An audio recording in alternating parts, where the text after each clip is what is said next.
အားလုံးပဲမင်္ဂလာပါခင်ဗျာ HP Movie Recap Channel လေးကနေပြန်လည်ကြိုဆိုလိုက်ပါတယ်ဒီနေ့တင်ဆက်ပေးမယ့်ဇာတ်ကားလေးကတော့အိန္ဒိယရုပ်ရှင်ဇာတ်ကားကောင်းလေးဖြစ်တဲ့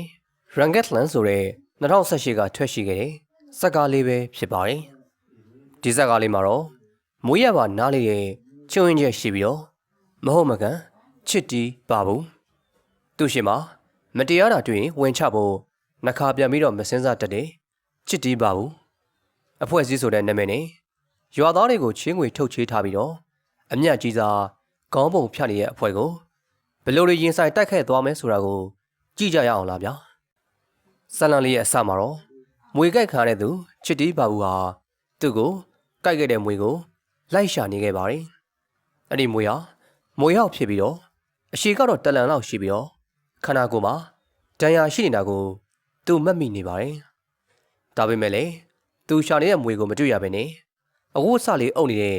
နိုင်တလုံးကိုတွေ့လိုက်ရပါတယ်။ချစ်တီလည်းနိုင်လေးကိုကောက်သိမ်းပြီးတော့ပြန်လာခဲ့ပါတယ်။ချစ်တီကတော့ရန်ကက်တလန်လို့အမည်ရတယ်။ရွာလေးမှာနေပြီးတော့အလုပ်အကံကတော့သူ့အတော်ရဲ့ရေစုပ်ဆက်ကိုမောင်းပြီးတော့ရွာကလယ်တွေမှာရွေသိမ်းပေးရတဲ့အလုပ်ကိုလုပ်ပါတယ်။ချစ်တီမှာအားနည်းချက်တစ်ခုရှိပါတယ်။အဲ့ဒါကတော့နားလေးတာဖြစ်ပါတယ်။တရက်မှာတော့သူလှုပ်နေနေထမ်းပင်လဲလာတာကိုတွေ့တယ်ဦးလေးကအတန်ကြီးရကြီးနဲ့လမ်းអော်လိုက်ပါတယ်ချစ်တီကလည်းနားသာလေးနေပေမဲ့လေသူ့ကိုအတန်အကျယ်ကြီးနဲ့អော်တာကိုမကြိုက်ပါဘူးဒါပေမဲ့လေဦးလေးဘာပြောလိုက်မှသူမသိပဲနဲ့ရှေ့ကိုဆက်သွားတဲ့အခါမှာတော့ထမ်းပင်ပြိမလို့ဖြစ်သွားခဲ့ပါတယ်နားမကြတာသူ့အတွက်မကောင်းကြီးပဲလေမဟုတ်ပါဘူးကောင်းတာတွေလည်းရှိပါသေးတယ်တခြားသူတွေမကောင်းပြောတဲ့အခါမှာမကြားသလိုပဲနေလိုက်ပါတယ်ချစ်တီမှာအတော်တယောက်ရှိပြီးတော့သူ့နာမည်ကရန်ဂန်မှာစိတ်ထားကောင်းပြီးတော့မရှိချို့တဲ့သူတွေကိုတနာကျင်တာတက်သူလည်းဖြစ်ပါတယ်ချစ်တီဟာအပြင်ကနေပြန်လာပြီးတော့သူကောက်ရောက်လာတဲ့နိုင်လေးကိုသူ့အတော်ဖြစ်သူရန်ဂန်မကိုလာရောင်းခဲ့ပါတယ်အတော်ဖြစ်သူကလည်းငွေတရားပေးပြီးတော့နိုင်ကိုချစ်ကိုပဲပြန်ပတ်ပေးလိုက်ပါတယ်တရက်မှာတော့သူတို့ရွာရဲ့အမျက်ကြီးစားလူတစုကရောက်လာခဲ့ပြီးတော့မိသားစုတစ်ခုရဲ့ကောက်ပဲသေးနံတွေရဲ့မြေယာတွေကိုပါသိမ်းယူလိုက်ပါတယ်အကြောင်းကတော့အကျွေးပြန်မဆက်နိုင်တာကြောင့်ဖြစ်ပါတယ်လေပိုင်ရှင်မိသားစုကလည်းအကျွေးတွေအကုန်ဆက်ပြီးလို့အကျွေးလည်းကြည်ခဲ့တာကြပြီလို့ပြောလိုက်ပါတယ်အဖွဲ့အစည်းရဲ့ခေါင်းဆောင်ဖြစ်သူကတော့ပြန်ဆက်ခဲ့တဲ့ငွေတွေဟာအတိုးတွေသာဖြစ်ပြီးတော့အရင်ကတော့ပြန်မဆက်ရသေးဘူးလို့ပြောနေခဲ့ပါတယ်ဘာကြောင့်လဲဆိုတော့မိသားစုထဲမှာစားတတ်သူမရှိတဲ့အတွက်အတိုးရင်ဘယ်လောက်လဲဆိုတာကိုမတွေ့တာကြောင့်အကျွေးရှင်တွေရဲ့တောင်းတမကိုပြီးလိုက်ရပါတယ်တနေ့ပတ်လုံးပင်မကြီးစွာလှုပ်ထားတဲ့ကောက်ပဲသီးနှံတွေကိုအမျက်ကြီးစွာလူအုပ်စုရဲ့အကျွေးနဲ့သိမ်းတာကိုခံလိုက်ရတဲ့အခါမှာညမဖြစ်သူမင်္ဂလာပွဲအတွက်ရည်ရွယ်ထားတယ်အကိုဖြစ်သူဟာနောက်တနေ့မှာတော့မြစ်ထဲမှာတေဆုံးနေတာကိုတွေ့လိုက်ရပါတယ်မိသားစုတစ်ခုလုံးလည်းအပူသောကတွေထပ်ဆင့်ပြီးတော့ရောက်ရပြန်ပါတယ်ဒီလိုနဲ့အာနာကိုမက်မောနေတဲ့တကြီးကရောက်လာခဲ့ပြီးတော့တေဆုံးသူရဲ့ဖခင်ကိုအတုပတ်ရိပ်ပြီးတော့ပြန်သွားခဲ့ပါတယ်အဖေဖြစ်သူကလည်းတကြီးကိုအရန်ကျေးဇူးတင်နေခဲ့ပါတယ်အဲ့ဒီရွာလေးမှာတော့တကြီးဆိုသူကအာနာလွမ်းမို့ထားသလိုသူ့နာမည်ကိုလည်းဘယ်သူမှမသိပါဘူးခေါ်ခွင့်လည်းမရှိပါဘူးရွာသားတွေအားလုံးကလည်းတကြီးလိုပဲခေါ်ခဲ့ကြတာပါတကြီးတက်တန်းပြလို့နောက်တစ်ချိန်မဲပေးရွေးချယ်ရင်လေဘယ်သူမှသူ့နဲ့မရှင်ပြန်ရဲကြပါဘူးအဲ့ရွာလေးမှာတကြီးဆိုသူရဲ့ပါတီတစ်ခုတည်းရှိပြီးတော့အလံကလည်းတစ်ခုတည်းပါအကြောင်းရင်းကတော့နောက်ထပ်လည်းပါတီမထောင်ရဲကြလို့ဖြစ်ပါတယ်တကြီးအပြင်ထွက်လာပြီဆိုရင်တရွာလုံးကဖိတ်ဖိတ်တုံအောင်ကြောက်နေကြပြီးတော့တကြီးအိမ်ရှိရောက်ရင်တော့ဖဏတောင်ချုပ်ပြီးတော့သွားကြရပါတယ်အဲ့လောက်ထိ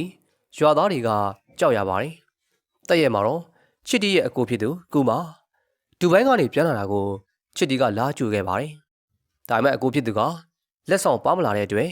စိတ်ကောက်ပြီးတော့စကားမပြောဘဲနဲ့ရှေ့ကနေအရင်သွားခဲ့ပါတယ်အကိုဖြစ်သူကပြန်ချော့တော့မှချစ်တီလည်းစိတ်ကောက်ပြစ်ပြီးတော့စကားပြန်ပြောပါတယ်သူတို့အိမ်ပြန်လမ်းမှာတော့အမျက်ကြီးစားအဖွဲ့ခေါင်းဆောင်ရှီစုကမိသားစုတစုကိုအကျွေးတွေပြန်မဆနိုင်လို့အတိုင်းကြည့်ပြီးတော့အိမ်ကိုအကျွေးနဲ့သိမ်းဖို့လုပ်နေတာကိုတွေ့လိုက်ရပါတယ်ချစ်တီကိုကူမာဂျားကနေဝင်တောင်းပန်ခဲ့ပြီးမြဲရှီစုကတော့လက်မခံခဲ့တာကြောင့်သူကပဲစိုက်ပြီးတော့အတိုးသက်ပေးလိုက်ရပါတယ်ဒီလိုနဲ့ချစ်တီတို့အိမ်ကိုပြန်ရောက်လာတဲ့အခါမှာတော့ဒူဘိုင်းကနေပြန်လာတဲ့ကူမာကို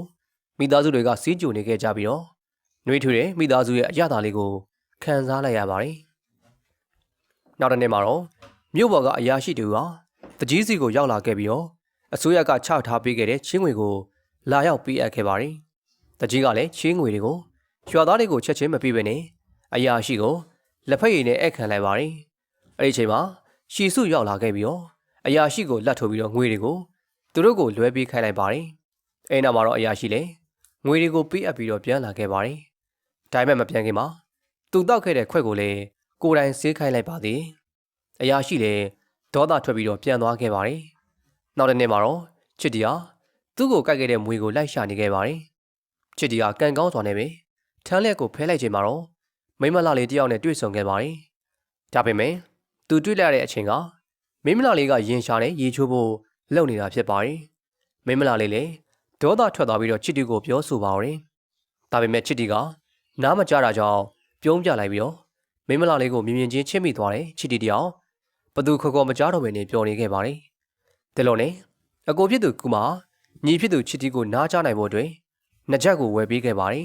။ဒါပေမဲ့ချစ်တီကနားချဖို့နှစ်ချက်ဝယ်ပေးတဲ့ကူမကိုစိတ်ဆိုးသွားခဲ့ပါတယ်။ဘာကြောင့်လဲဆိုတော့သူစိတ်ဝင်စားနေတဲ့ကောင်မလေးကသူ့ကိုနားလေးသူလိုထင်သွားမှကြောက်တာကြောင့်ဖြစ်ပါတယ်။ဒီလုံးနဲ့တည့်ရမှာတော့ချစ်တီဟာသူတွေ့ခဲ့တဲ့မိမလာလေးအကြောင်းကိုအကျော်ဖြစ်သူကိုပြောနေချိန်မှာသူတို့အိမ်ရှိကနေထင်းစည်းကိုရွက်ပြီးတော့ဖျက်လျှောက်သွားတာကိုတွေ့လိုက်ရပါတယ်။မိမလာလေးကလည်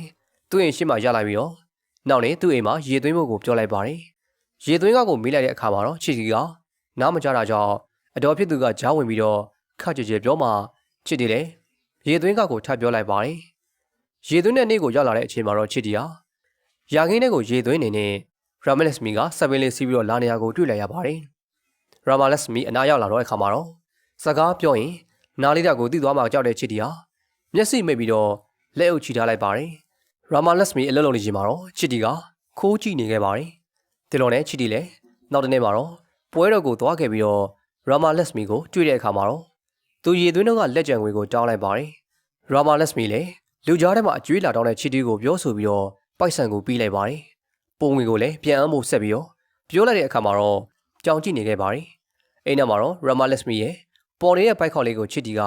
ဆွဲဆဲလိုက်ပါတယ်။ရာမလက်စမီလည်းနာသွားတာကြောင့်အတန်အကျယ်ကြီးអော်လိုက်ပါတယ်။အဲ့တော့မှချစ်တီလည်းရာမလက်စမီပြောတာကိုနားလည်သွားခဲ့ပါတယ်။ဒီလိုနဲ့ပိုက်ဆံကိုယူပြီးတော့ပုံငွေကိုပြန်မအမ်းပဲထွက်လာခဲ့ပါတယ်။ရာမလက်စမီလည်းအနောက်ကနေတကောက်ကောင်လိုက်ပါလာခဲ့ပါတယ်။ချစ်တီလည်းအများအမြင်သူ့ရဲ့ချစ်သူပုံစံမျိုးနဲ့လက်ဆောင်တွေဝယ်ပေးနေခဲ့ပါတယ်။ဒီတော့နဲ့ချစ်တီတို့နှစ်ယောက်အဆင်ပြေနေချိန်မှာချစ်တီကိုကြည့်မရတဲ့လူနှစ်ယောက်ကဝင်လာခဲ့ပြီးတော့ကောင်းမလေးကိုရည်တသက်စကားတွေပြောသွားခဲ့ပြီးတော့နားမကြားတဲ့ချစ်တီကလည်းရောရောင်ပြီးတော့ပြုံးပြလိုက်တာကြောင့်ရာမလက်စမီကစိတ်ဆူပြီးတော့ထွက်သွားခဲ့တာကိုချစ်တီလည်းရိပ်မိသွားတာကြောင့်နောက်ကနေလိုက်လာပြီးတော့ဒုတ်တစ်ချောင်းနဲ့ရိုက်ပါတော့မကြခင်မှာပဲသူတို့ရန်ဖြစ်နေချိန်မှာနှစ်ဖက်စလုံးရဲ့အကိုတွေကရောက်လာခဲ့ကြပြီးတော့ကြားထဲကနေတားကြပါတယ်ချစ်တီတို့ရန်ဖြစ်နေတဲ့နေရာကိုရာမလက်စမီကရောက်လာခဲ့ပြီးတော့တွေ့သွားခဲ့ပါတယ်အဲဒီအချိန်မှာပဲရွာလူကြီးကရောက်လာတာကြောင့်အားလုံးကရန်ပွဲကိုရပ်လိုက်ပြီးတော့လက်အုပ်ချီကအယိုသေးပေးလိုက်ကြပါတယ်နောက်တစ်နေ့မှာတော့ချစ်တီနာကိုရာမလက်စမီလိုက်လာခဲ့ပြီးတော့ပွဲတော်ထဲမှာသူ့ကိုကာကွယ်ပေးခဲ့တာကိုကျေးဇူးတင်စကားဆိုခဲ့ပါတယ်နားမကြားတဲ့ချစ်တီကလည်းဘေးနားကဖြတ်သွားတဲ့ကားကိုတားလိုက်ပါတယ်ကားရပ်သွားတဲ့အခါမှာတော့ရာမလက်စမီကိုစကားဆက်ပြောစေခဲ့ပါတယ်ရာမလက်စမီကလည်းသူမကိုလက်ထနိုင်မလားလို့ပြောလိုက်ကသူမကိုအင်ကလက်ထပ်ပေးဖို့သတို့သားလောင်းရှာနေတဲ့အကြောင်းကိုပြောလိုက်ပါတယ်ရွာတွေကိုရောက်လာတဲ့အခါမှာတော့လမ်းမှာသူ့ကိုရာမလက်စမီကဘာပြောခဲ့တာလဲဆိုတာကိုသူ့ရဲ့တပည့်တွေကိုခေါ်ပြီးတော့ကားပေါ်မှာပါလာသူတွေကိုမေးခိုင်းလိုက်ပါတယ်ရာမလက်စမီကသူ့ကိုလက်ထပ်နိုင်သူ့အိမ်မှာလာတောင်းဖို့ပြောတာကိုသိလိုက်ရတဲ့ချီတီလည်းပျော်သွားခဲ့ပါတယ်ဒီလိုနဲ့ပဲညကိုရောက်တဲ့အခါမှာတော့ချီတီတယောက်ရာမလက်စမီရဲ့အိမ်ထဲကိုခိုးဝင်သွားခဲ့ပြီးတော့ခြေတံတလုံးနဲ့ရှောက်နေခဲ့ပါတယ်ချီတီလည်းအိမ်ထဲကိုရောက်လာခဲ့ပြီးတော့ပစ္စည်းတွေကိုတိုက်မိတာကြောင့်တအိမ်လုံးနိုးလာခဲ့ကြပါတယ်အမြဲတမ်းလွှဲချော်နေတဲ့ချီတီကတော့အပေါ်မှာချိတ်ထားတဲ့အိုးကိုဝင်တိုက်မိတဲ့ပြင်ရာမလက်စမီရဲ့အဖေလက်ဘင်းကိုတက်နေမိသလိုဖြစ်သွားခဲ့ပါတယ်ချီတီလည်းအချိန်ထိန်ပြီးတော့ခွကြော်လာခဲ့ပြီမဲ့လေသူ့ရဲ့လက်စည်းဘဝနဲ့အိုးတွေကိုတိုက်မိကအဖိုးကြီးလည်းနိုးသွားခဲ့ပါတယ်ချစ်တီလည်းရာမလက်စမီရဲ့အိတ်ခမ်းရှိကိုရောက်သွားခဲ့ပါတယ်ရာမလက်စမီကိုတွေ့တဲ့အခါမှာတော့သူမကကြောင်ကြည့်နေပြီးတော့ချစ်တီကတော့သူမကိုအရန်ချစ်တဲ့အကြောင်းကိုပြောနေခဲ့ပါတယ်ရာမလက်စမီကသူ့ရဲ့နောက်မှာဖခင်ရောက်နေတယ်လို့ပြောလိုက်ပေမဲ့လေသူမပါစပ်ကိုပိတ်လိုက်တာကြောင့်ရာမလက်စမီလည်းတွန်းထုတ်လိုက်ရပါတယ်ချစ်တီလည်းတိမ်လုံးနိုးနေတာကိုတွေ့သွားခဲ့ရပါတယ်ဖခင်ဖြစ်သူကိုသူနဲ့ ရာမာလက်စမီကချစ်သူတွေဖြစ်နေကြပြီးတော့လက်ထမဲ့အကြောင်းကိုပြောကရာမာလက်စမီကိုလည်းဝိုင်းပြောစေခဲ့ပါတယ်။ဖခင်ရှေ့မှာဖြစ်နေခဲ့တာကြောင့်ရာမာလက်စမီလည်းတိတ်ဆိတ်နေခဲ့ပြီးတော့ချစ်တီကအတင်းပြောခိုင်းနေတာကြောင့်ရာမာလက်စမီလည်းဒေါသထွက်ပြီးတော့ချစ်တီရဲ့ပါးကိုရိုက်ချလိုက်ပါတယ်။ချစ်တီကိုလည်းအိမ်ထဲကနေဆွဲထုတ်လိုက်ပြီးတော့ရာမာလက်စမီကိုမကောင်းကြံတဲ့သူအဖြစ်ရွာသားတွေကအပြစ်တင်ကြပါတော့။အဲဒီအချိန်မှာတော့ချစ်တီရဲ့အတော်ရန်ဂန်မကရောက်လာခဲ့ပြီးတော့ချစ်တီကိုခေါ်ထုတ်သွားခဲ့ပါတယ်။ဒီတော့နဲ့ချစ်တီလည်းအတော်ဖြစ်သူခေါ်ရကိုပါသွားခဲ့ပြီးတော့လေပေါ်မှာတောက်ဆိုင်နေရာမာလက်စမီကိုသူချစ်တဲ့အကြောင်းတွေကိုပြောရင်အသေးကွဲနေခဲ့ပါတယ်။အတော်ဖြစ်သူကလည်းနှစ်သိမ့်ပေးနေခဲ့ပါတယ်။မိုးနေတဲ့ချစ်တီလည်းအတော်ဖြစ်သူရဲ့ယောက်ျားကြောင့်ပြောလာတဲ့အခါမှာတော့ရန်ဂန်မလည်းစကားဆက်မပြောနဲ့စိတ်မကောင်းစွာနဲ့ထပြန်သွားခဲ့ပါတယ်။နောက်တနေ့မနေ့မှာတော့အတိုးပေးစားတဲ့ရှီစုတို့အဖွဲ့ဟာလက်သမားဦးလေးကြီးတယောက်ရဲ့သေးနယ်တွေနဲ့လေယာတွေကိုတဲယူလိုက်တာကြောင့်စိတ်ဓာတ်ကျနေခဲ့ပါတယ်။ချီတီတယောက်လာတဲ့အချိန်မှာတော့ဦးလေးကြီးကသူ့ရဲ့လေယာတွေကိုအသိမ်းခံတဲ့အကြောင်းကိုပြောပြပြီးတော့သူ့ကိုယ်သူတတ်သိဖို့ကောင်းတယ်လို့ပြောလိုက်ပါတယ်။နားလေးနေတဲ့ချီတီကလည်းဘုံမသိဘပတိနဲ့ကောင်းတယ်လို့ပြောလိုက်ပါတယ်။လက်သမားဦးလေးကြီးကလည်းရေထဲကိုတကယ်ခုန်ချသွားခဲ့ပါတယ်။ကံကောင်းစွာနဲ့မသိဘဲနဲ့ချီတီကကယ်လိုက်နိုင်ခဲ့ပါတယ်။ဦးလေးကြီးတတိရလာတဲ့အခါမှာတော့သူမြစ်တဲကိုခုန်ချမယ်လို့ပြောတာကိုနားမကြဘဲနဲ့ဘလို့သိနေရလဲလို့မေးလိုက်ပါတယ်။ချစ်တီကလည်းဦးလေးရဲ့အမူအရာနဲ့ခံစားချက်ကိုကြည့်ပြီးတော့သိခဲ့တာလို့ပြောလိုက်ပါတယ်။ရာမာလက်စမီလည်းအဲ့ဒီနေရာကိုရောက်နေခဲ့တာကြောင့်ချစ်တီနားလေးနေရာကိုအခုမှသိသွားခဲ့ပါတယ်။ချစ်တီလည်းအဲ့ဒီနေရာကနေထွက်လာခဲ့ပါတယ်။ရာမာလက်စမီကလည်းနောက်ကနေပြေးလိုက်သွားခဲ့ပြီးတော့ချစ်တီကိုအမှန်တကယ်သဘောကျတဲ့အကြောင်းကိုပြောလိုက်ပါတယ်။နားလေးနေတဲ့ချစ်တီလည်းစိတ်တူလာခဲ့ပြီးတော့ကြဲကြဲထပြောခိုင်းခဲ့ပါတယ်။ရာမာလက်စမီကထပြောပေးမယ်လေနားလေးနေတဲ့ချစ်တီဟာတမျိုးထင်သွားခဲ့ပြီးတော့သူမကိုတွန်းထုတ်ကထွက်သွားခဲ့ပါဦး။နောက်တရက်မှာတော့ကူမကလေမြေသိမ်းခါတဲ့ဦးလေးကိုမင်းမြတ်နေခြင်းမှာရမာလက်စမီကသူ့စီကိုရောက်လာခဲ့ပြီးတော့ကောက်ပဲသိနေတွေကိုရှီစုတို့အဖွဲ့ကသိမ်းဆည်းသွားတဲ့အကြောင်းနဲ့အကျွေးတွေကိုအကုန်ဆောက်ပြီးတဲ့အကြောင်းကိုလာပြောခဲ့ပါတယ်။ဒါတော့နဲ့ချစ်တီကိုကူမကလည်းစရင်စာရွက်ကိုစစ်ကြည့်လိုက်ပါတယ်။အကျွေးကြည့်တဲ့အပြင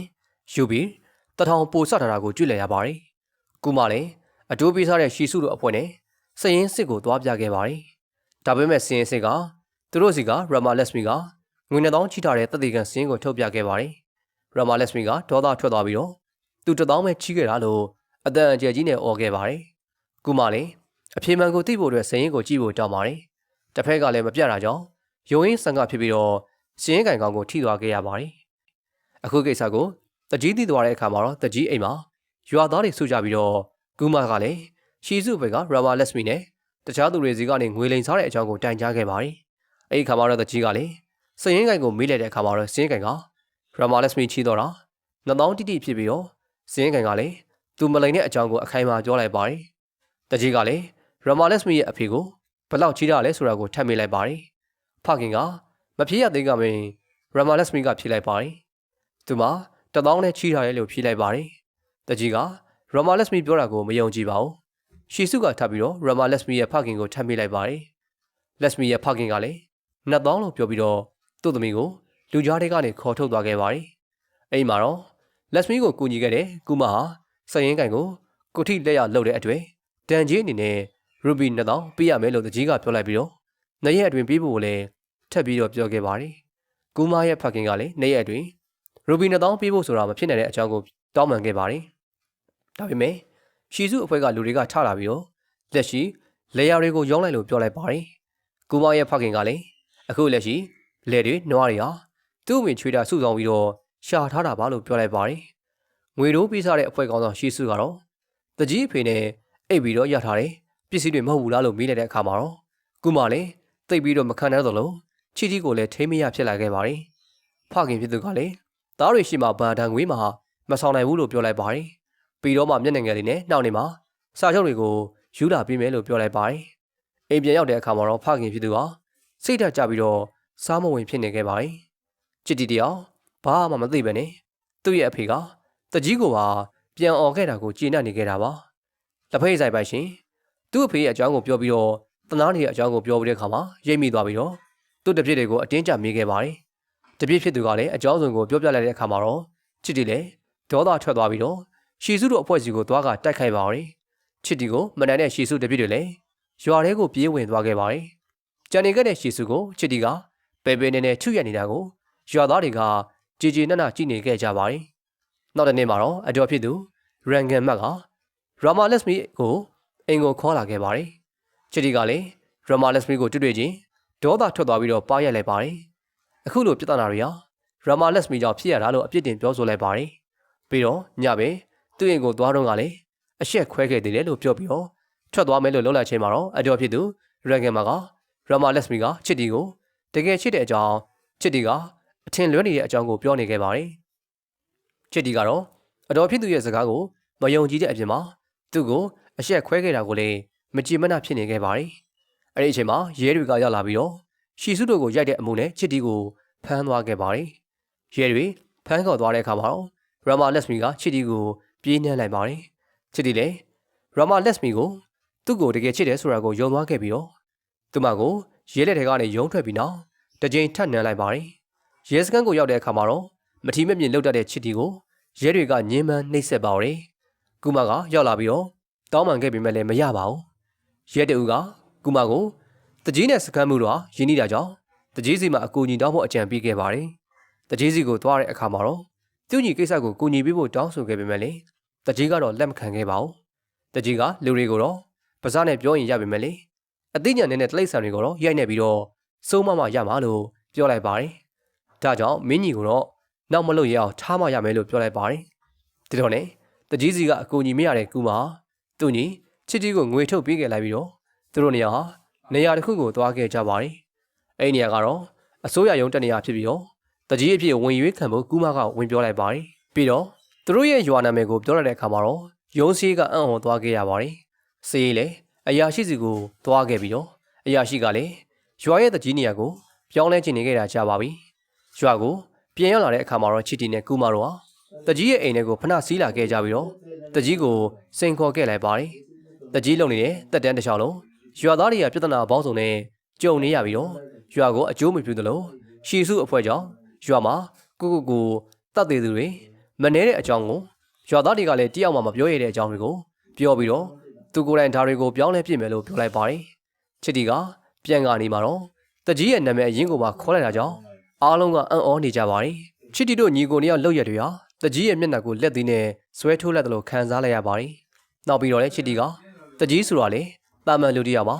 ဖျားသခင်ကဖန်တီးပေးတာမဟုတ်ပါဘူးလို့လောင်ပြောင်ပြောဆိုခဲ့ပါသေးတယ်ပြီးရနောက်မှာတော့ချစ်တီကိုအချုပ်ခန်းထဲကနေထုတ်ပေးခဲ့တဲ့လူတစ်ယောက်နဲ့တွားတွေ့ခဲ့ပါတယ်သူ့နာမည်ကတော့မိုရာလီဖြစ်ပြီးတော့ကူမကလည်းမိုရာလီပါတီဝင်ပြီးတော့အခုလိုတကြီးနေရာကိုအရွေးခံခဲ့တာဖြစ်ပါတယ်မိုရာလီကလည်းသူ့ရဲ့ပါတီနဲ့အတူရန်ကတ်တလန်ရွာကိုတိုးတက်စေချင်နေခဲ့ပြီးတော့ရမုံငွေနဲ့အထောက်ပံ့တွေကိုလည်းပေးအောင်မယ်လို့ပြောလိုက်ပါတယ်နောက်တစ်နေ့မှာတော့ချစ်တီနဲ့လက်စမီတို့ကိုချင်းတွေ့နေကြချိန်လူတစ်ယောက်ရဲ့အော်တန်ကိုကြားလိုက်ရပြီးတော့ချီတီကလည်းလက်စမီကိုပြန်ခိုင်းက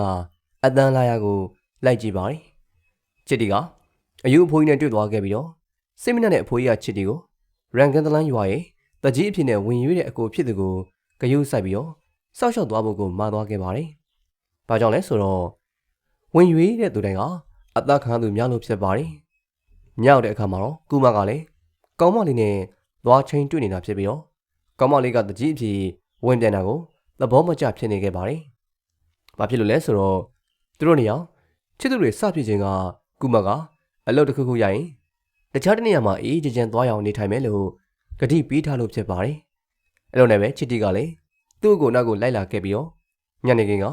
သူ့ကိုအယူကြီးပြောသွားတဲ့စကားကိုပြန်ပြောပြပါတယ်။အဲ့လိုနဲ့ကူမကသဘောကျသွားပြီးတော့အဲ့လူကယူပြီးတော့လိုက်ပြောနေတာဖြစ်တဲ့အကြောင်းကိုပြောပြလိုက်မှချစ်တီလည်းစိတ်သက်သာရရပ်သွားခဲ့ပါတယ်။နောက်နေ့မှာတော့သူတို့ညီကိုနေရာဟာရွာထဲကိုပတ်ပြီးတော့မင်းဆွဲပါတယ်။ဒါပေမဲ့လည်းရွာသားတွေဟာသူတို့ဘက်ကိုတယောက်မှမပါဘဲနဲ့လက်ထွက်သွားကြပါတယ်။ရွာသားတချို့ကလည်းတကြီးကရှိနေပြီးသားဖြစ်လို့နောက်တစ်ယောက်ကမလိုဘူးလို့ပြောလိုက်ပါတယ်။ဒီကြောင့်ကိုမိုရာလီနဲ့တိုင်ပင်တဲ့အခါမိုရာလီကရွာသားတွေသူတို့ဘက်ကိုမပါတာအကြောင်းတရားနဲ့ယုံကြည်မှုတွေကြောင့်ဖြစ်တယ်လို့ပြောပြပါတယ်။ဒါပေမဲ့အကြောက်တရားကြောင့်ဆိုရင်ဖြည့်ရှင်းရတာခက်လိမ့်မယ်။ယုံကြည်မှုဆိုရင်တော့ဖြည့်ရှင်းရတာလွယ်ကူတယ်လို့ထပ်ပြောပြလိုက်ပါတယ်။ရှီစုရဲ့နောက်ွယ်မှာတကြီးရဲ့အကြောင်းကိုဖော်ထုတ်နိုင်ရွာသားတွေကိုစီးရုံလို့ရမယ်လို့မိုရာလီကအကြံပေးလိုက်ပါတယ်။အဲနောက်မှာတော့ချစ်တီတို့ညီကိုနေဟာအမန်တရားကိုဖော်ထုတ်လိုက်တဲ့အခါမှာတော့လူတိုင်းရဲ့ချင်းငွေကိုနှစ်ဆတင်ပြီးတော့ပြန်ဆခိုင်းနေတာကိုတွေ့ရပါတယ်။ဒါလို့နဲ့ကိုမနဲ့ချစ်တီတို့က အမှန်တရားကိုရွာသားတွေကိုပြောပြပြီးတော့ရှီစုရဲ့နောက်ွယ်မှာတကြီးရှိနေတဲ့အကြောင်းနဲ့သူတို့ရဲ့ပါတီဘက်ကိုပါဖို့ရွာသားတွေကိုစီယုံကြပါတယ်။အဲ့ချိန်မှာတော့ရွာသားတွေဟာစဉ်းစားနေကြပြီးတော့ကူမပြောတာကိုလက်ခံပေမဲ့လေတကြီးကအနာကနေဖြတ်သွားနေရကိုကျွတ်လိုက်ရတဲ့ရွာသားတွေဟာတကြီးနောက်ကိုပဲပါသွားကြပြန်ပါတယ်။ဒီလိုနဲ့ညီကိုနေအောင်ဘာဆက်လုပ်ရမလဲဆိုတာကိုအိမ်ပြန်ပြီးတော့တိုင်ပင်ကြပါတယ်။ဖခင်ဖြစ်သူကတော့ဒီလိုအချိန်မှာတငယ်ချင်းကိုရန်သူပါကူးပဲပါအောင်စီးရုံးရမယ်လို့ပြောလိုက်ပါတယ်။ဖခင်ရဲ့စကားကြောင့်ကူမလည်းတတိရသွားပြီးတော့ပွဲတော်မှာရန်ဖြစ်ခဲ့တဲ့ညီအကိုတွေစီကိုသွားပြီးတော့စီးရုံးဖို့လုပ်ပါတယ်။ချစ်တီကတော့ကူမကိုရန်သူရှိမှအောက်ကျွတ်မခံနိုင်ဘူးဆိုပြီးတော့ပြန်မေးဆွဲနေပေမဲ့ကူမကစိတ်အေးထားဖို့နဲ့ဖြည့်ရှင်းပေးမယ်လို့ချစ်တီကိုပြောလိုက်ပါတယ်။အဲဒီချိန်ကာစီကိုသူတို့နောက်ပါအောင်စီးရုံးနေခဲ့ပြီးတော့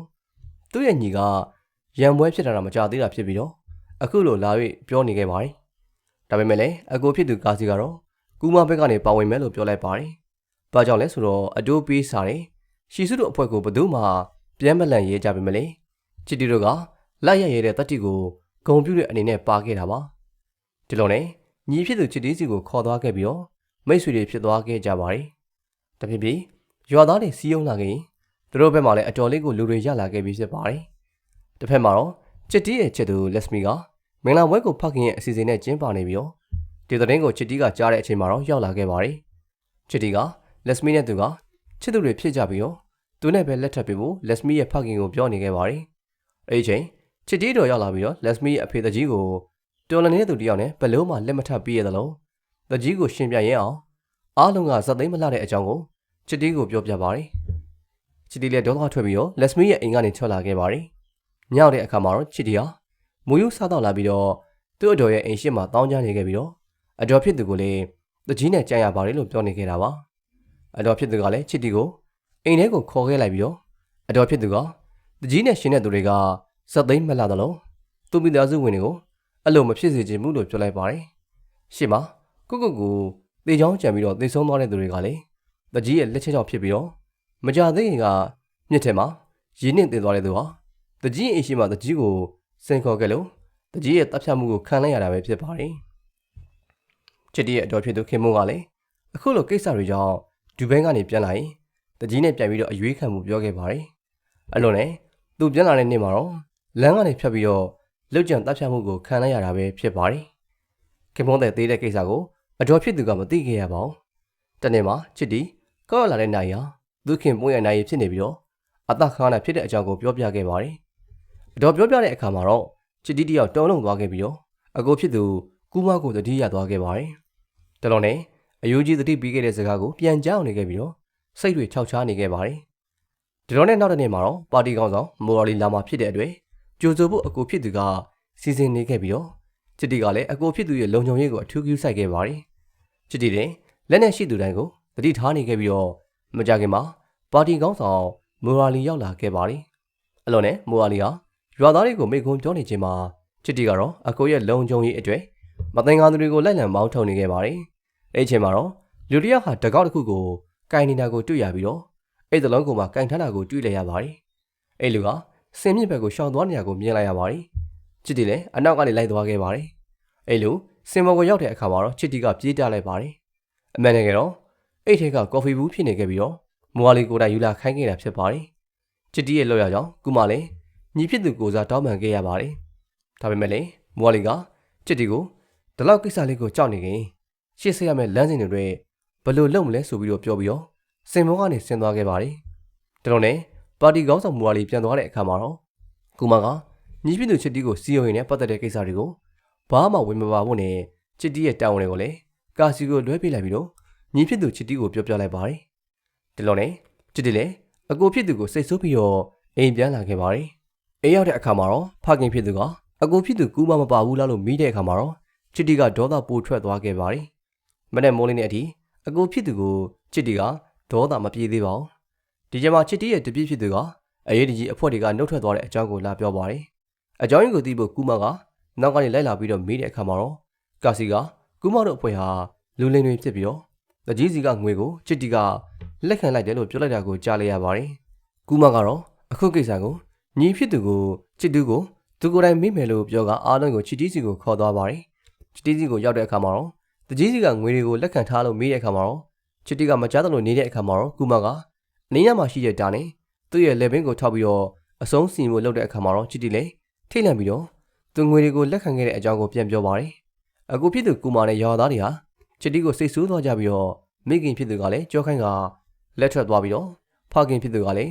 ဒေါသထွက်ကအိမ်မောကနေချစ်တီကိုစင်းခိုင်းလိုက်ပါတယ်။ချစ်တီလည်းစိတ်ညစ်သွားခဲ့ကသူဝတ်ထားတဲ့ပတ်စံတွေကိုသွားပြီးတော့တကြီးကိုသွားပြန်ပြေးလိုက်ပါတယ်။အမေနိုင်ငံတော်ချစ်တီဟာတကြီးစီကငွေကိုလက်ခံခဲ့ရင်ရွာသားတွေအားလုံးကတီးသွားခဲ့ပြီးတော့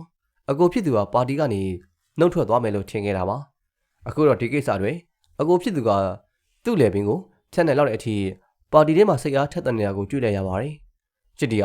သူ့အကိုကိုပို့ပြီးတော့လေးစားသွားခဲ့ရပါတယ်။ချစ်တီဟာသူ့အကိုရဲ့စိတ်အားထက်သန်မှုတွေသူ့အကိုဘက်မှာရပ်ပြီးတော့ရှေ့ဆက်မဲ့အကြောင်းနဲ့တကြီးကိုလည်းအခုလိုရှင်ပြိုင်သူတိုင်းဟာစသိမ်းမလှခဲ့တာအမှန်ပဲလားလို့ချစ်တီကမေးလိုက်ပါတယ်။ချစ်တီကတကြီးကဘာသာရေးတွေကိုလွတ်ပြနေပြီးတော့နောက်ွယ်ကနေလုံတက်နေတဲ့အကြောင်းကိုလည်းပြောလိုက်ပြီးတော့အကိုဖြစ်သူကူမကိုလောက်ကြံမယ်ဆိုရင်ချစ်တီကိုအရင်ကြော်ဖြတ်ရလိမ့်မယ်လို့တကြီးကိုလောင်တလုံးပြောလိုက်ပါတယ်။ပြီးရတဲ့နောက်မှာတော့သူ့ကိုဧကန်ထားတယ်လက်ဖက်ရည်ခွက်ကိုတောက်ပြီးတော့သူတောက်ထားတဲ့ခွက်ကိုပြန်ဆေးခိုင်းတာကြောင့်ကြောက်တုံးကြီးကိုမတ်လာပြီးတော့ထုတ်ချလိုက်ပါတယ်။ကျွန်တော်နဲ့လက်စမီကတော့သူ့ပေစီစဉ်ပေးတဲ့မင်္ဂလာပွဲကိုကျင်းပနေတဲ့အချိန်မှာချစ်တီကရောက်လာခဲ့ပြီးတော့လက်စမီကိုချစ်တယ်လို့သူ့ကိုလည်းမစွန့်လွတ်နိုင်ဘူးလို့ပြောကထွက်သွားခဲ့ပါတယ်။တကြီးအိမ်ကိုရှီစုရောက်လာပြီးတော့ဒီနေ့ရွေးကောက်ပွဲမှာကူမကအနိုင်ရမှာတင်ကြနေပြီဖြစ်တာကြောင့်အနိုင်ရသွားခဲ့ရင်အရင်ကသူတို့ကိုစန့်ကျင်သူတွေတတ်ခဲ့တဲ့လူသားမှုတွေကိုပေါ်လာနိုင်တယ်လို့တကြီးကရှီစုကိုပြောလိုက်ပါတယ်။တတ်ခဲ့တဲ့နာမည်တွေကိုရေရုပ်နေပြီးတော့အိမ်နာမည်ထဲမှာတကြီးကိုယ်တိုင်အတုပစေးပြီးခဲ့တဲ့သူရဲ့နာမည်လည်းပါနေခဲ့ပြီးတော့အဲ့ဒီသူရဲ့ဖခင်က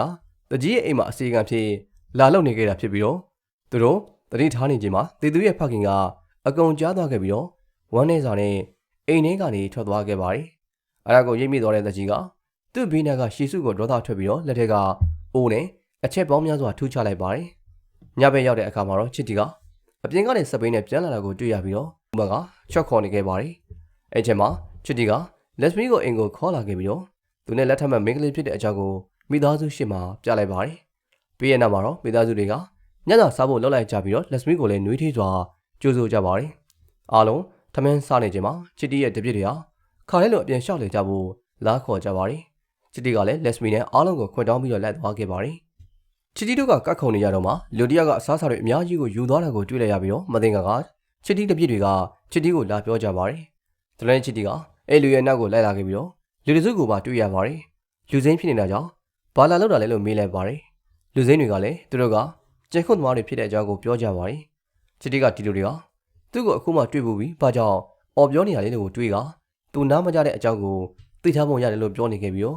ချစ်တီတို့အလစ်မှာတော့လူစိမ်းတွေကဝင်ရိုက်ပါတယ်။ဒါပေမဲ့လည်းချစ်တီကိုမထိခိုက်ပဲနဲ့ချစ်တီရဲ့လက်ချက်နဲ့ပဲလူစိမ်းတွေလည်းအစ္စလမ်ဝေသွားပါတယ်။သူတို့တွေက၄ယောက်တည်းဖြစ်နေပေမဲ့လည်းသူတို့ယူလာတဲ့အစားအစာတွေက၄ယောက်မကရှိနေတယ်ဆိုတာကိုချစ်တီကတတိထားမိသွားခဲ့ပါတယ်။ဒီလိုနဲ့ချစ်တီဟာအကိုဖြစ်သူကူမကိုတတိရသွားပြီးတော့တပြည့်ဖြစ်သူကလည်းသူဟာစနေနေ့ဖြစ်တာကြောင့်အကိုဖြစ်သူကူမမြို့မှာသွားမှတည်ကြတယ်လို့ပြောလိုက်ပါတယ်။တစ်ဖက်မှာလည်းကူမကမြို့ကနေပြန်လာခြင်းဖြစ်ပြီးတော့လူပြတဲ့လမ်းခုလက်အရောက်မှာတော့သူ့ရဲ့ဆိုင်ကယ်ရှိကနေလူတစ်ယောက်ဖြတ်ပြေးသွားတာကိုတွေ့ရပါတယ်။ကူမလည်းဆိုင်ကယ်ကိုထိုးရလိုက်ပြီးတော့ဖြတ်ပြေးသွားတဲ့လူကိုရှာနေတော့မှာပဲသူ့ရဲ့မျက်နှာကိုဓမီတွေနဲ့လူအုပ်ကြီးကဝိုင်းထိုးလိုက်ကြပါတယ်။ကူမလည်းအချိန်ကြီးမကောင်းတာကြောင့်နောက်လိုက်ပြီးတော့ဆိုင်ကယ်ကိုမောင်းပြေးခဲ့ပေမဲ့လေလူအုပ်ကြီးကဝိုင်းထားတာကြောင့်ထွက်ပြေးခဲ့ပေမဲ့လည်းမလွတ်ခဲ့ပါဘူး။အိမ်နောက်မှာတော့လူအုပ်ကြီးကသူ့ကိုဒိုင်းနဲ့လိုက်ခုတ်ကြကိုခံလိုက်ရပါတယ်။အဲ့ချိန်မှာချစ်တီကရောက်လာခဲ့ပြီးတော့လမ်းမပေါ်ကူမရဲ့ဆိုင်ကယ်နဲ့မျက်မှန်ကိုတွေ့လိုက်ရပြီးတော့အကိုဖြစ်သူကိုလိုက်ရှာခဲ့ပါတယ်။ချစ်တီကတပ်ပင်မော်ကိုတက်ပြီးတော့ကြည့်လိုက်တဲ့အခါမှာတော့လမ်းမြင်လိုက်ရတဲ့မီးရောင်တွေရှိရကိုချစ်တီလိုက်သွားတဲ့အခါမှာတော့သူရောက်မလာခင်မီးတွေကိုပိတ်သွားခဲ့ပြန်ပါတယ်။ချစ်တီလည်းအကိုဖြစ်သူကူမကိုအော်ခေါ်နေခဲ့ပေမဲ့လေသူတန်ပေးလိုက်ရင်ရန်သူတွေဟာရောက်လာမှကြောက်တဲ့အတွေ့ချစ်တီစီကိုပဲဒီရွတ်တိုက်သွားနေခဲ့ပါတယ်။ချစ်တီရဲ့အနားကိုရောက်တဲ့အခါမှာတော့အတန်ခတ်တူနဲ့ချစ်တီကိုခေါ်မယ်လေချစ်တီကနားလေးနေရာကြောင်မကြားခဲ့ပါဘူး။ရန်သူတွေကကြားသွားခဲ့ပြီးတော့ရောက်လာခဲ့ကြပါတယ်။ရန်သူတွေကကူမကိုဖမ်းခေါ်သွားတဲ့အချိန်မှာတော့ချစ်တီဟာလမ်းလျှောက်လာပြီးတော့သူ့ကိုကူမကိုတွေ့သွားခဲ့ပါတယ်။ချစ်တီလည်းစဉ်းစားခြင်းမရတော့ဘဲနဲ့အကိုဖြစ်သူကိုဝင်းကိန်နဲ့ရန်သူတွေအားလုံးကိုချေမုန်းခဲ့လိုက်ပါတယ်။ပြီးတဲ့အခါမှာတော့ကူမရဲ့အိမ်ကိုပြန်ခေါ်ဖို့လုပ်ပါတယ်။လန်ဒန်ဝဲရောက်တဲ့အခါမှာတော့အကိုဖြစ်သူကိုခဏထိုင်ခိုင်းထားပြီးတော့ရလာတဲ့ဒဏ်ရာတွေကိုဆေးထည့်ဖို့တွေဆေးသွားတောင်းပါတယ် ကူမာကလည်းချစ်တီကိုအသိမပေးဘဲနဲ့ထွက်သွားမိတဲ့တွင်တောင်းပန်ခဲ့ပါတယ်ချစ်တီလည်းဆေးကိုသွားယူလိုက်ပြီးတော့ပြန်လာတဲ့အခါမှာတော့အကိုဖြစ်သူကူမာလည်းလေလီခန္ဓာနာကိုတွေ့လိုက်ရပါတယ်လေလီလက်သူကချစ်တီရဲ့အနားကနေဖြတ်သွားခဲ့ပြီးတော့ချစ်တီကတော့ဘသူတတ်တယ်လဲဆိုတာကိုစေးသိမ့်နေနဲ့ကူမာကိုမေးခဲ့ပါတယ်ကူမာကလည်းကြိုးစားပြီးတော့ပြောနေခဲ့ပေမဲ့လေ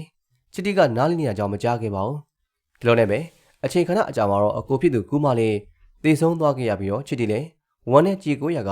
အကိုဖြစ်သူရဲ့အလောင်းကိုရွာထဲကိုထမ်းလာခဲ့ပြီးတော့ရွာသားတွေကတွေ့တဲ့အခါမှာတော့တရွာလုံးကထိတ်လန့်သွားခဲ့ကြကအိမ်ကိုရောက်လာတဲ့အခါမှာတော့မိဘတွေလည်းရင်ခွဲမတခံစားကြရပါတယ်တော်တော်နဲ့ချစ်တီကတစိန်ကိုကိုင်ဆောင်ပြီးတော့တကြီးအိမ်ကိုသွားတဲ့အခါမှာတော့တရွာလုံးလည်းချစ်တီနှောင်းကနေလိုက်လာကြပါတယ်တကြီးအိမ်ကိုရောက်တော့အားလုံးဟာတကြီးကိုလိုက်ရှာကြပေမဲ့လေတကြီးကအိမ်မှာမရှိခဲ့ပါဘူးဒီလိုနဲ့ပဲကူမရဲ့နာရီပွဲကိုတရွာလုံးကဝိုင်းဝန်းလုတ်ကန်ကြပြီးတော့နာရီကိုပါတီကောင်းဆောင်မွာလီကိုယ်တိုင်တက်ရောက်ခဲ့ပါတယ်ကူမရဲ့နာရီပြီးတဲ့နောက်မှာတော့ချစ်တီဟာတကြီးကိုဖမ်းဖို့လိုက်လံရှာဖွေခဲ့ပြီးတော့ဘေဒင်ရှာတွေကိုလည်းမေးခဲ့ပေမဲ့လေဘယ်နေရာမှာမှရှာမတွေ့ခဲ့ပါဘူးရစ်တွေကြားလာခဲ့ပြီးတော့ချစ်တီဟာအကူဖြစ်သူကူမတစ်ချိန်လုံးကဝယ်ပေးခဲ့ဘူးတယ်နားကျနေတဲ့နှကြကိုတက်ပြီးတော့လိုက်လံစုံစမ်းနေခဲ့ပါတယ်။တော်နဲ့ရွာမှာတကြီးလည်းမရှိတော့တာကြောင့်အတော်ဖြစ်သူရန်ကန်မာ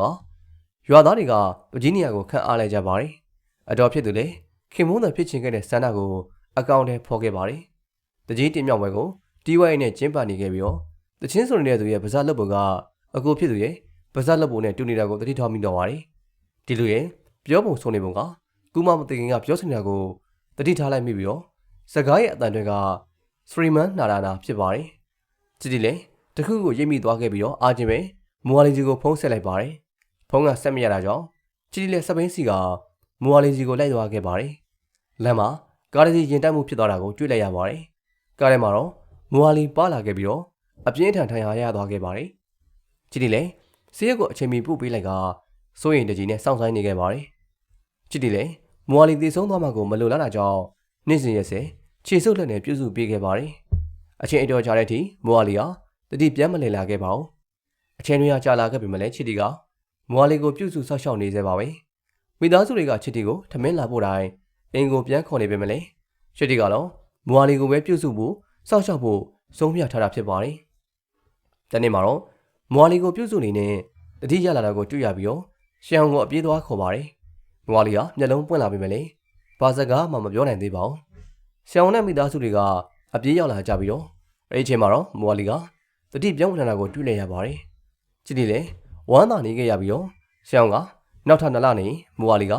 ပုံမှန်တိုင်းပြန်ဖြစ်လာမယ်လို့ချစ်တီကိုပြောခဲ့ပါတယ်။2လကြာပြီးတဲ့နောက်မှာတော့မူဝါလီရဲ့အိမ်မှာပျော်ပွဲဆင်ပွဲတွေလုပ်နေခဲ့ပြီးတော့လက်စမီနဲ့ချစ်တီလည်းမူဝါလီနဲ့တွေ့ဖို့လာဆောင်နေခဲ့ပါတယ်။လူတွေကသူတို့ကိုစိတ်မဝင်စားတာကြောင့်တွေ့ခွင့်မရပါဘူး။အဲဒီအချိန်မှာမူဝါလီရဲ့ဇနီးကထွက်လာခဲ့ပြီးတော့သူတို့ကိုတွေ့ရတဲ့အချိန်မှာပဲဝင်ခွင့်ရခဲ့ပါတယ်။ချစ်တီကတော့လက်စမီကိုအပြင်မှာစောင့်ခိုင်းထားခဲ့ပြီးတော့သူတယောက်တည်းဝင်သွားခဲ့ပါတယ်။မူဝါလီကိုတွေ့တဲ့အခါမှာတော့ချစ်တီကနှုတ်ဆက်လိုက်ပြီးတော့မူဝါလီကတော့ဝင်ကြီးချုပ်ဖြစ်တဲ့အထိမ်းအမှန်နဲ့ဒီပွဲကိုကျင်းပနေခဲ့တာဖြစ်ပါတယ်။ချစ်တီကိုလည်းသူ့ကိုပြုစုပေးခဲ့လို့ကျေးဇူးတင်ခဲ့ပြီးတော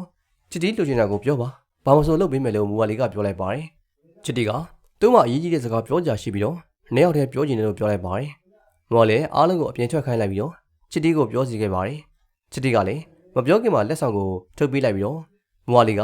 အရင်တကြီးအကြောင်းကိုမေးနေခဲ့ပါတယ်။ချစ်တီလည်းတကြီးကိုသူရှာဖွေခဲ့တဲ့အကြောင်းကိုပြန်ပြောပြနေပါတယ်။သူမွေလဲရှာခဲ့တဲ့မြတ်တော်ကြီးထဲမှာအတန်ကြာတာကြောင့်အတန်လာကိုသွားကြည့်လိုက်တဲ့အခါမှာတော့မီးပုံတစ်ခုအဝတ်စားတွေနဲ့ရေဒီယိုတစ်လုံးကိုပါတွေ့လိုက်ရပါတယ်။အိမ်နောက်မှာတော့မြေအောင်အိမ်တစ်လုံးကိုပါတွေ့ရပြီးတော့ချစ်တီကဝင်သွားတဲ့အခါမှာတော့တကြီးကိုပါတွေ့လိုက်ရပါတယ်။တကြီးကရုတ်တရက်ဇီယောမှာဝတ်ထားခဲ့တဲ့ဓာတ်နဲ့ခုတ်ပြီးတော့ထွက်ပြေးသွားတဲ့တကြီးကိုချစ်တီကနောက်ကနေဒုတ်နဲ့လိုက်ရပြီးတော့စသိမ်းပြေးခဲ့ပါတယ်။ချစ်တီကမွာလီကိုတကြီးကိုသူကိုယ်တိုင်တတ်ခဲ့တာဖြစ်ပြီးတော့လူအသက်တွေကိုအများကြီးနှုတ်ခဲ့တဲ့တကြီးဟာသေသင့်တယ်လို့ပြောလိုက်ပါတယ်။မွာလီကလည်းထောက်ခံခဲ့ပြီးတော့အဲ့လိုလူမျိုးဟာသေသင့်တယ်လို့ပြောလိုက်ပါတယ်။ချစ်တီကဆက်ပြောလိုက်တဲ့စကားကတော့မွာလီကိုထိတ်လန့်သွားစေခဲ့ပါတယ်။အဲ့ဒီစကားကတော့သူ့ကိုမွာလီတတ်လိုက်တဲ့ကိစ္စကမတရားဘူးလို့ပြောလိုက်တာကြောင့်ပဲဖြစ်ပါတယ်။အကူဖြစ်သူကူမမသေးဆုံးခင်ကတခုခုပြောခဲ့ပေမဲ့လေသူမကြားနိုင်ခဲ့တာကြောင့်နားလေးတာကိုဝမ်းနေခဲ့တယ်လို့ပြောလိုက်ပါတယ်။ဒါပေမဲ့တကြီးအစ်စ်တင်ပွဲနေမှာကြားတဲ့သချင်းတန်ကြောင့်အကူဖြစ်သူပြောလိုက်တာဟာစရီမန်နာရနာဖြစ်တယ်လို့သူသိခဲ့တာဖြစ်တဲ့အကြောင်းနဲ့အဲ့ဒီနာမည်ကိုမူရာလီခေါ်ဘူးတာကိုသူကြားဘူးတဲ့အကြောင်းကိုပြောလိုက်ပါတယ်။ကြားဘူးတဲ့အချိန်ကတော့သူတို့ရွာမှာမူရာလီဟောပြောနေတဲ့အချိန်မှာကော်ဖီဘူးလာပေးသူကစရီမန်နာရနာပဲဖြစ်ပါတယ် အိမ်နေကမိုးဝါလီဟာအတန်အကြီးနဲ့အေလီရဲ့နာမည်ကိုအော်ခေါ်နေခဲ့တာကြောင့်ချစ်တီကသတိထားသွားမိခဲ့တာပါမိုးဝါလီစီကိုမလာခင်ပါပဲကုမတွင်စီရီမန်နရနာဆိုတဲ့သူကိုလည်းလက်စားချီခဲ့တဲ့အကြောင်းကိုလည်းပြောပြလိုက်ပါတယ်အဲ့ဒီပြင်စီရီမန်နရနာပြောပြတာကကုမရဲ့ချစ်သူဟာမိုးဝါလီရဲ့သမီးဖြစ်နေခဲ့ပြီးတော့မိုးဝါလီကတော့တွေ့သွားခဲ့တဲ့အခါမှာတော့ကုမကိုတတ်ဖို့ကြံစည်နေခဲ့တာပဲဖြစ်ပါတယ်အဲ့ဒီချိန်မှာတော့မိုးဝါလီဟာတိတိကြီးနဲ့ပါလို့သူ့ကိုပြုစုဆက်ရှောက်ခဲ့တာလည်းလို့ပြောလိုက်ပါတယ်ချစ်တီကတော့ဒေတန်ချက်ခံတဲ့သူဟာနေထိုင်မကောင်းရင်ကျိုးမပေးဘဲနဲ့ယောဂကိုအရင်ကုတ်ပြီးမှပြန်လဲကောင်းလာပြီးတော့မှအသက်ရှင်စိတ်ရှိတဲ့အခါမှာတိမ်မိတ်ပေးတယ်လို့ပြောလိုက်ပါတယ်ပြည်ရနာမှာတော့ချစ်တီဟာဒဇင်ကိုဆွဲလွတ်လိုက်ပြီးတော့မွာလီလက်ပင်ကိုထောက်ကကုမရဲ့တပ်ပုံကိုပြတ်ပြီးတော့လက်ပင်ကိုလီးဖြတ်လိုက်ပါတယ်သူတို့နဲ့မွာလီတယောက်အကျော်ဆွဲကလူးလုံနေချိန်မှာပဲချစ်တီကတော့အေးစီစော်နဲ့ပဲလက်စမီးကြီးကိုပြန်လာခဲ့ပြီးတော့ဇလန်လေးကလည်းအိမ်နေရာမှာပြီးဆုံးသွားခဲ့ပါတယ်ဇလန်လေးကိုကြိုက်နေတဲ့ဆိုရင်တော့ like and subscribe လုပ်ပြီးတော့အားပေးသွားခဲ့ကြပါဦးခင်ဗျာ